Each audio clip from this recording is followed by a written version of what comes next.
Hello and welcome to game changers. मेरा नाम है आकाश और बात करेंगे एशिया कप ट्रॉफी के बारे में कि भाई जिसको लेकर जब से एशिया कप खत्म हुआ है अब तो भाई आपके 3 हफ्ते हो जाएंगे, अभी तक हमारी ट्रॉफी हमारे नहीं मिली है। और कहीं ना कहीं यही है, अब बीसीसीआई पर भी सवाल उठ रहे हैं कि भाई आपकी तरफ से कोई अर्जेंसी नहीं दिखाई गई, फिर हम टूर्नामेंट में कंपीट क्यों करने गए थे? क्या केवल वही था कि यार वो मॉनेटरी या थोड़ा सा जो आपको प्रॉफिट होता है? एंड ऑब्वियसली दुनिया के सामने आपने पाकिस्तान को हराया, लेकिन क्या इंडिया ट्रॉफी डिजर्व नहीं करता? अब देखिए, अलग अलग थ्योरीज अलग अलग रिपोर्ट सजेस्ट कर रही थी कि क्या मोहसिन नकवी जो एसीसी के चेयरपर्सन और कह सकते हैं कि भाई उन्होंने सबसे ज्यादा बवाल मचाया था इस चीज को लेकर कि क्या मोहसिन नकवी जो एशिया कप की ट्रॉफी है वो पाकिस्तान अपने साथ ले गए हैं। अलग अलग नैरेटिव्स थे इस स्टोरी को लेकर, लेकिन रियलिटी हम आपको बताते हैं। क्रिकबज़ की ये रिपोर्ट है और उसको लेकर भी बताएंगे कि भैया कब ये वर्डिक्ट लिया जा सकता है। वैसे तो अभी से ही बहुत ज्यादा डिले हो गया है और आपको बता दें एनी टाइम सून भी वो ट्रॉफी इंडिया को नहीं मिलने वाली। उसके लिए अभी अगले महीने का हमें वेट करना पड़ेगा। क्या है पूरा मामला, आपको ब्रीफ में मैं समझाता हूं।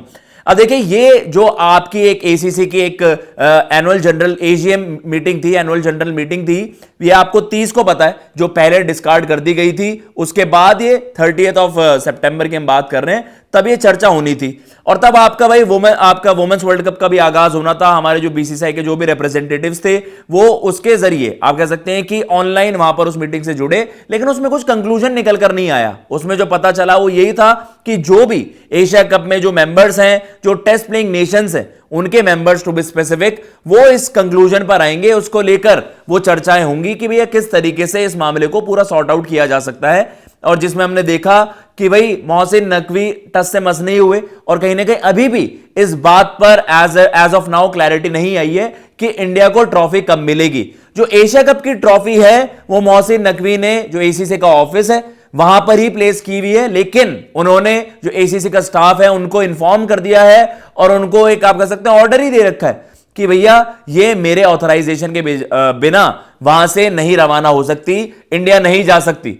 तो अब इस पर कंक्लूजन कब निकलेगा भाई? उसका ये है, जो इसको लेकर कंक्लूजन निकलेगा तब अगले महीने अर्ली ऑन, जो पहला हफ्ता माना जा रहा है, नवंबर 1st वीक जो है, वहां पर एक और मीटिंग वहां पर होगी और वही एसीसी के मेंबर्स, तब जाकर इस पर कुछ क्लैरिटी आ सकती है, इस पर कुछ फाइनल वर्डिक्ट लिया जा सकता है। और आप सब जानते भी हैं कि भाई आईसीसी की भी कॉन्फ्रेंस होनी है, आईसीसी मीटिंग का भी हम सब जानते हैं कि भाई क्या उसमें भी ये पॉइंट डिस्कशन, इन पॉइंट्स पर डिस्कशन होगी कि जो एशिया कप पर जो भी सारा ये फियास्को हुआ है, trophy controversy, celebration controversy, no handshake, इसको लेकर एशिया कप महज कंट्रोवर्सी से ही भरा हुआ था। क्रिकेट पर लोगों ने ज्यादा चर्चा नहीं करी क्योंकि कंपटीशन उतना नहीं था, लेकिन बीसीसीआई ने इसमें अर्जेंसी क्यों नहीं दिखाई? फैंस इस चीज से डिसअपॉइंटेड हैं और क्या हमारे हाथ बंधे हुए हैं? यह भी एक इंटरेस्टिंग चीज होने वाली है कि भैया अगर इस तरीके का इस बार आपने फजीहत करवा दी और कहीं ना कहीं दुनिया बस ये चर्चा कर रही है कि आप फिर क्रिकेट खेले ही क्यों, जब क्रिकेट को लेकर दुनिया चर्चा ही नहीं कर रही, तो क्या इंडिया पाकिस्तान फ्यूचर पर भी बहुत ज्यादा असर पड़ेगा? अब देखिए, बायलैटरल्स हम खेलते हैं नहीं, सरकार ने पॉलिसी तय कर दी है, बायलैटरल होंगे नहीं, हम मल्टीलैटरल इवेंट्स में खेलते हुए नजर आएंगे इंडिया पाकिस्तान। लेकिन क्या अब एशिया कप पर भी बड़ा डाउट आ गया है? क्या एशिया कप पर भी एक बड़ा क्वेश्चन मार्क आ गया है कि अगर इस तरीके की कंट्रोवर्सीज आगे भी होनी है तो क्या ये दोनों देश वहां पर आगे एशिया कप जैसे इवेंट्स में क्रिकेट खेलते हुए नजर आएंगे? ये एक इंटरेस्टिंग चीज होने वाली है। जो एशियन क्रिकेट काउंसिल है उसकी मीटिंग में भी ये चर्चाएं होंगी और कहीं ना कहीं आईसीसी से भी बीसीसीआई ये सारी बातें रख सकता है सामने कि भैया अब आप बताइए इसमें आगे क्या कुछ हो सकता है। ऑब्वियसली एसीसी और आईसीसी कंप्लीटली डिफरेंट, वहां पर सेपरेट बॉडीज हैं और एसीसी में कुछ नहीं होता। आईसीसी के इंटरवेंशन स्पेशली बस ये हो सकता है कि आपके मैच ऑफिशियल्स वगैरह वो सारी चीजें बस लागू होती हैं, लेकिन एसीसी और आईसीसी इसमें कंप्लीटली डिफरेंट चीज हो जाती हैं। तो इस पर क्या कुछ अपडेट आएंगी वो हम आपके सामने लाएंगे। एज ऑफ नाउ इंडिया को अभी तक ट्रॉफी नहीं मिली है और आगे भी कुछ दिन और तो हमें और इंतजार करना पड़ सकता है, पर ये एक बड़ी अनफॉर्चुनेट चीज हुई है इंडियन टीम के साथ। फिलहाल इस वीडियो में इतना ही। अगर आपको ये वीडियो पसंद आई हो, चैनल को सब्सक्राइब कर दीजिएगा। जय हिंद, जय भारत।